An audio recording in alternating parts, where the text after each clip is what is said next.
നിന്റെ കോമള ശരീരം തപസ്സിന്റെ അഗ്നിയിൽ ഹോമിക്കാൻ ഞാൻ ഒരിക്കലും സമ്മതിക്കില്ല, ഒരിക്കലും സമ്മതിക്കില്ല. അതെ, ഒരു രാജകുമാരിക്ക് ഏതോ ഒരു യോഗിയുമായി ഇങ്ങനെ ഒരു അനുരാഗ ബന്ധം ഇത് രാജകുടുംബത്തിന് ശോഭ നൽകുമെന്നാണോ? ഇതിൽ അശോഭനീയം എന്താണ്? ഉണ്ട്. ഒരു രാജകുമാരിയും യോഗിയും തമ്മിൽ അനുരാഗം ഇന്നുവരെ കണ്ടിട്ടോ കേട്ടിട്ടോ ഇല്ല. ഇന്നുവരെ സംഭവിക്കാത്തത് ഭാവിയിൽ സംഭവിക്കുന്നുവെങ്കിൽ അത് അനുചിതമാണോ? ഏതെങ്കിലും ഋഷിയോ മുനിയോ അങ്ങനെ പറഞ്ഞിട്ടുണ്ടോ? തർക്കിക്കുന്നത് അധികമാവുന്നു പാർവതി. തനിക്ക് ഉചിതമെന്ന് തോന്നുന്നത് സമർത്ഥിക്കാൻ ശ്രമിക്കുന്നത് തർക്കിക്കലല്ല. മൈനാക, നീയും നിന്റെ മാതാവും അല്പം ശാന്തരാകൂ. ശാഠ്യവും ക്രോധവും ഉത്തേജനവും വഴി നാം എവിടെയും ചെന്നെത്താൻ പോകുന്നില്ല. ഞാൻ തീരുമാനിച്ചു കഴിഞ്ഞു. പാർവതിക്ക് തപസ് ചെയ്യുവാൻ അനുമതി നൽകണമെന്ന്. പിതാവേ, അങ്ങ് ഈ തീരുമാനം ആലോചിച്ചെടുത്തതാണോ? നീ എന്നോട് ഈ ചോദ്യം ചോദിച്ചത് ആലോചിച്ചിട്ട് തന്നെയാണോ? അങ്ങ് എന്റെ ഒരു വിചാരത്തെയും അനുകൂലിക്കുന്നില്ല.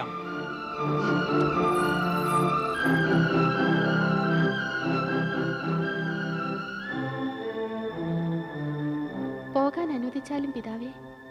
ഇല്ല, ഞാൻ നിന്നെ തനിയെ പോകുവാൻ അനുവദിക്കയില്ല. ജയയും വിജയും നിന്നോടൊപ്പം വരട്ടെ.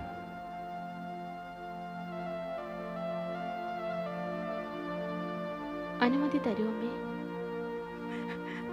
പാർവതി, എന്റെ മകളെ.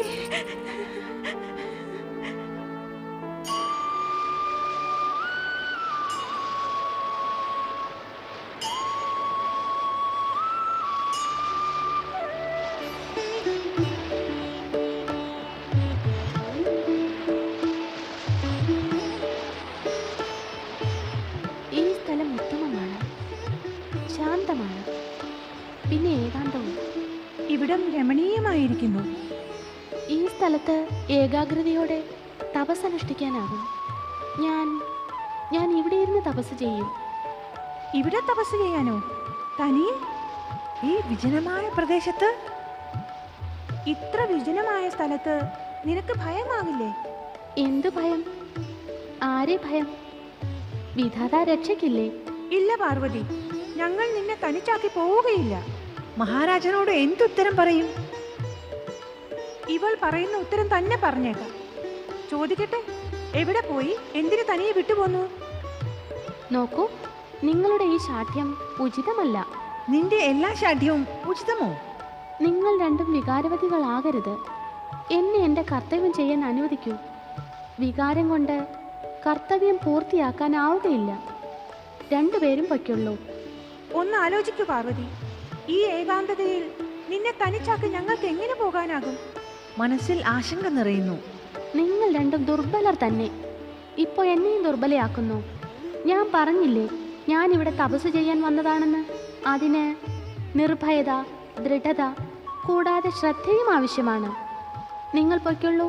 ഞങ്ങളുടെ മനസ്സ് അനുവദിക്കുന്നില്ല പാർവതി. അത് കണക്കിലെടുക്കേണ്ട. ബുദ്ധിപൂർവം പ്രവർത്തിക്കൂ. സദാശിവനെ ആരാധന ചെയ്യുന്നവർക്ക് ഭയമുണ്ടാകുമോ?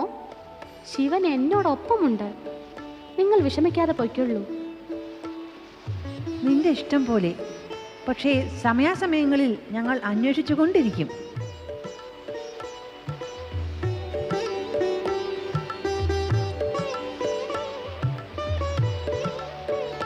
ഓം നമഃ ശിവായ. ഓം നമഃ ശിവായ.